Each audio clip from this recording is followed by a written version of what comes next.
నాగ చైతన్య పూచితలే వచ్చేస్తున్నా కదే. Hero Naga Chaitanya, heroine Samantha మళ్లీ కలిస్తే చూడాలని ఎన్నో వేల మంది అభిమానులు 1000 కళ్ళతో ఎదురు చూస్తున్నారు. కథ నవ్వే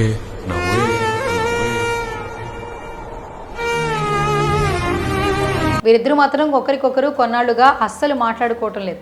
వీరిద్దరూ విడిపోయి ఇన్నేళ్లైనా వీరికి సంబంధించిన ఏ చిన్న విషయమైనా సోషల్ మీడియాలో ట్రెండింగ్లో ఉంటుంది.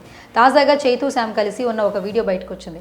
ఆ వీడియోలో వీరిద్దరి ఎమోషనల్ చాలా ఫీల్ ఉంది, మనసును తాకుతోంది. ఈ వీడియో పోస్ట్ అయిన కొద్దిసేపట్లోనే వేల కొద్ది లైక్స్, కామెంట్స్ వచ్చేసాయి.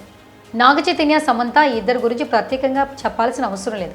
ఏమ్మాయి చేసేవే చిత్రంతో ఆన్ స్క్రీన్పై ప్రేక్షకులను ఫిదా చేసింది ఈ జంట. ఈ క్రమంలోనే రియల్ లైఫ్లో ప్రేమలో పడి పెళ్లి కూడా చేసుకున్నారు.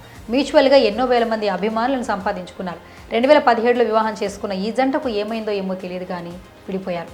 వీరిద్దరూ విడిపోయినప్పటి నుంచి ఇప్పటి వరకు కూడా వీరి గురించి ఏ చిన్న వార్త వచ్చినా ఒక్కసారిగా గుప్పమంటుంది. ఎంతలా అంటే నిమిషాల్లో వైరల్ అవుతుంది. అందరూ దాని గురించే తెగ మాట్లాడుకుంటారు. అలా ఇప్పటి వరకు ఈ జంటపై ఎన్నో రూమర్స్ వచ్చాయి. అయినా ఎన్ని రూమర్స్ పుట్టుకొచ్చినా వీరిద్దరూ మళ్ళీ కలుస్తారని, అందుకే వేరే పెళ్లి చేసుకోకుండా ఒంటరిగా జీవిస్తున్నారని ఫ్యాన్స్ అనుకుంటున్నారు. తాజాగా ఓ డైహార్ట్ ఫ్యాన్ చైతూని, శామ్ని కలిపి ఒకే వీడియోలో ఉంచి ఎడిట్ చేశాడు. ఆ వీడియో ఇప్పుడు సోషల్ మీడియాలో తెగ ట్రెండ్ అవుతోంది. నెటిజన్లు ఆనందాన్ని వ్యక్తం చేస్తున్నారు. అందులో చైతూ, బుజ్జి తల్లి వచ్చేస్తున్నావు కదా, కాస్త నవ్వే అంటూ తండేల్ సినిమాలో డైలాగ్ చెప్పారు. అలా చైతూ పిలిచినప్పుడు వెంటనే సమంత కూడా బాగా ఎమోషనల్ రియాక్ట్ అవుతున్నట్లు చూపించారు. మొత్తానికి ఇద్దరి ఫీలింగ్స్ని అద్భుతంగా చూపిస్తూ వీడియోని ఎడిట్ చేశారు. ఒక సెకండ్ ఇది నిజమైతే బాగుండు అని అందరూ అనుకున్నారు. ప్రస్తుతం ఈ వీడియోకి లక్షల కొద్ది వ్యూస్, వేల కొద్ది కామెంట్లు వస్తున్నాయి.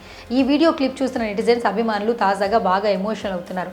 చైతూ, శామ్ మళ్ళీ కలిస్తే బాగుండు, ఇది నిజమైతే చూడాలని ఉంది, వీడియో చూస్తుంటే ఫీల్ మామూలుగా లేదు భయ్యా, ప్రపంచం మొత్తం కోరుకునేది ఇదే, మీరు మళ్ళీ కలవాలని కోరుకుంటున్నాం అంటూ కామెంట్లు పెడుతున్నారు. ఏదేమైనప్పటికీ భవిష్యత్తులో ఈ జంట కలవాలని అందరూ కోరుకుంటున్నారు.